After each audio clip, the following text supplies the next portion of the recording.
అబ్బో అదేం క్యారెక్టర్ అండి బాబు, ఇలాంటి మనుషులు కూడా ప్రపంచంలో ఉంటారా? ఉందిగా. అరే మేము కూడా మురళి పార్టీలోకి వచ్చేసాంరా. మేమందరం కనిపెట్టిన విషయం ఏమిటంటే వాళ్ళిద్దరూ కలవరు. ఎవరో ఒకరు కలపాలి. అవును, ఆవిడ కుంకుమగట్టు ఊర్లోను మురళి గరగలపాలెం గెస్ట్ హౌస్ లోను ఉంటే ఎప్పటికీ కలవరు. సో వాళ్ళిద్దరిని తీసుకెళ్లి బంగాళాఖాతం మధ్యలో ఉన్న ఏదో ఒక దీపంలో పడేసాం అనుకో, అప్పుడు మ్యాటర్ సక్సెస్ అవుతుంది కదా. వచ్చే వారం ఎలాగో కాలేజ్ సోషల్ ఎడ్యుకేషన్ క్యాంప్ ఉంది కదా, ఆ వారం రోజుల్లో వాడిద్దరిని ఒకటి చేసి పెళ్లి కూడా చేసి తీసుకొచ్చేద్దాం. అది క్యాంపులకి గింపులకి రాదే. కళ్యాణి వస్తే గానీ మురళి రాడే. రావాలి. కళ్యాణి నొప్పించి తీసుకొచ్చే బాధ్యత మీది, మురళి నొప్పించి తీసుకొచ్చే బాధ్యత నాది.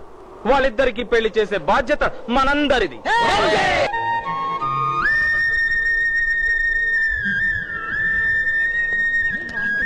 ఏమి మురళి కూడా క్యాంప్ వచ్చాడే? నేను అడిగానా? నీకు చెప్పానా? తనకు చెప్తున్నాను. అవునే, నీకు తెలీదా సారు? ఈ మహాబలిపురం హిస్టరీ మీద ముర్రు రీసెర్చ్ చేస్తున్నాడు తెలుసా? ఏంటి ఇది? ఇప్పుడు మనం అతను రీసెర్చ్ కోసం వచ్చావా, మన సమ్మర్ ఎడ్యుకేషనల్ క్యాంప్ కోసం వచ్చావా? బ్యూటిఫుల్. మీకోటి తెలుసా? ఏంటి? తన రాణి కోసం పల్లవరాజు ఈ ఏకశిలా నగరం కట్టాడంట. అవునే, ఏ రాజు ఏ కోట కట్టినా రాణి కోసమే కట్టాడు. అదే ముర్రు రిసెర్చ్ లోని మెయిన్ పాయింట్. నోర్మి. చూసారా ఇవన్నీ సగలాగిపోయాయి. ఈ శిఖరాలు పైనెందుకు కట్టలేదంటే ఈ కన్స్ట్రక్షన్ పూర్తయ్యే లోపే పెద్ద నేచురల్ కలామిటీ వచ్చి ఇక్కడ జనరేషన్ అంతా చచ్చిపోయారు. అందుకే ఇవన్నీ సగలాగిపోయాయి. ఇవన్నీ మేము సోషల్ స్టడీస్ లో చదివాం కానీ ఇప్పుడు మాకు చెప్పినట్టే కళ్యాణి ఆ గుళ్ళో తీసుకెళ్లి సోలోగా చెప్పరాదు. Ravi come come come. మనం అనుకున్నట్టు ఇంకా నో న్యూస్, స్ట్రైట్ గా స్టోరీలోకి ఎంటర్ అయిపోతాం. ప్రొసీడ్. గప్పట్ల ఈ మహాబలిపురం మొత్తం జంగిలుంటుండే. గప్పుడేమైందంటే గా ఫారెస్ట్ లకు దశరథ్ మహారాజ్ కొడుకులున్నారు కదా, రామస్వామి, లక్ష్మణ్ స్వామి, సీతమ్మ అందరూ వచ్చిండ్రు. ఎందుకు వచ్చారా?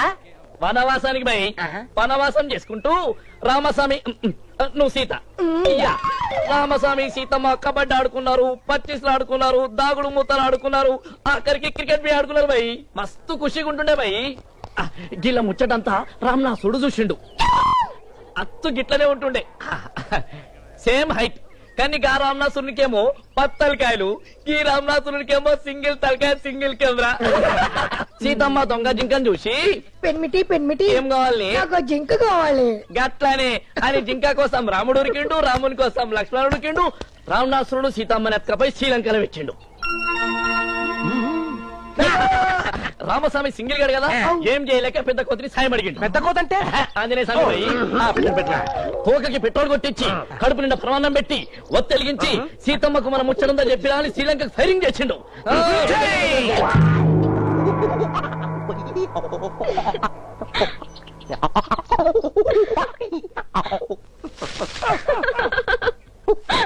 అమ్మా సీతమ్మ నీవు లేక రామన్న పుల్లన్న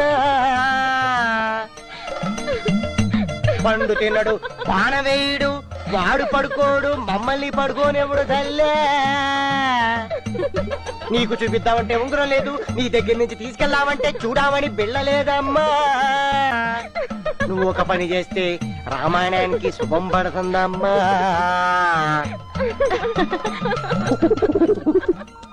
కళ్యాణి, నువ్వు మురళిని పెళ్లి చేసుకుంటే బాగుంటుంది.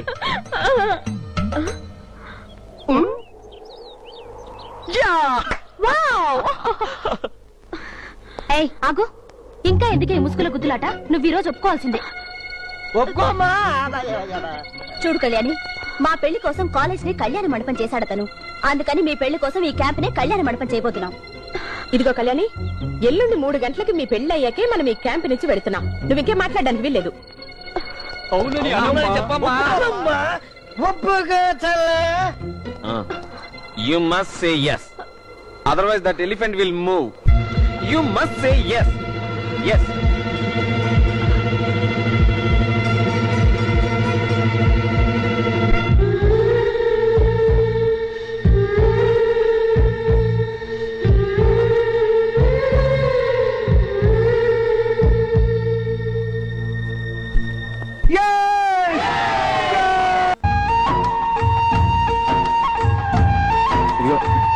చూడండి, దానికి మురళి పెళ్లి మహాబలిపురం రాసి పెట్టింది అనమాట.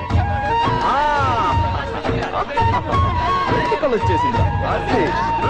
ఈ పెళ్లి కోసమే అసలు ఈ అప్పట్లో ఈ పెళ్లి మహాబలిపురంలో కూతురు ఇంకా రాలేదు. ఆ, రండి రండి రండి రండి.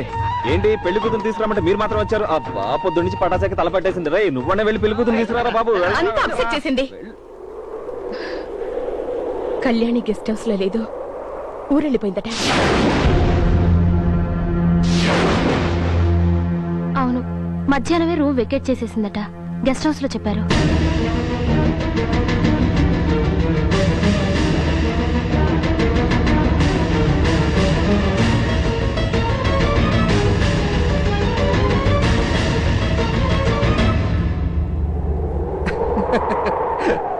రేయ్ మీరేంట డల్ అయిపోయారు?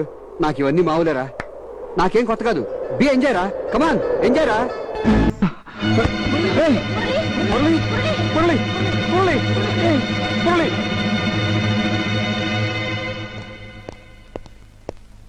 ఏంటే చెప్పకుండా వచ్చేసావు? నిన్నే అడిగేది. మనం అనుకునేదేమిటి, నువ్వు చేసిందేమిటి? ఎందుకు అలా వచ్చేసావు? అన్నీ మీరనుకుంటే సరిపోతుందా? నా నిర్ణయంతో పని లేదా? నువ్వు సరే అన్నట్టుగా పెళ్లి ఏర్పాట్లు చేసావు. పెళ్ళంటే సమ్మర్ క్యాంప్ లో ఆడుకునే గేమ్ కాదు. నా వెనక మా అక్కుంది, చెల్లుంది, అందుకే వచ్చేసాను. ఏమే ఇంత అనుకున్నాక నువ్వు ఇలా చేస్తే అతనేమైపోవాలే? ఏమైపోతాడు, ఏం చేస్తాడు, ఎలా బ్రతుకుతాడని నన్ను సంజాయిషి అడుగుతారేంటి? అతనికి ఏమైతే నాకేంటి సంబంధం? నీ మనసులో ఏమైనా ఉంటే అప్పుడే చెప్పాల్సింది.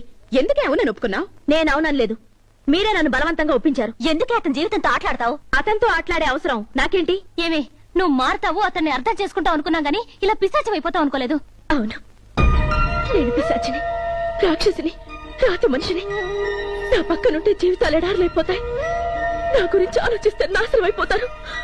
సుఖం ఉండదు, శాంతి ఉండదు. అక్క, నాతో ఎవరు మాట్లాడకండి, స్నేహం చేయకండి, దూరంగా వెళ్ళిపోండి, వెళ్ళిపోండి, వెళ్ళిపోండి. ఏమే ఆ పిచ్చివాడు మురళి నిన్ను మనసారా ప్రేమించాడు కాబట్టి అర్థం కాని నీ మనసులో ఇంకా ప్రేమను వెతుకుతున్నాడు. నువ్వింతన్నాక జీవితంలో ఇంకెప్పుడు మేము నీతో మాట్లాడా.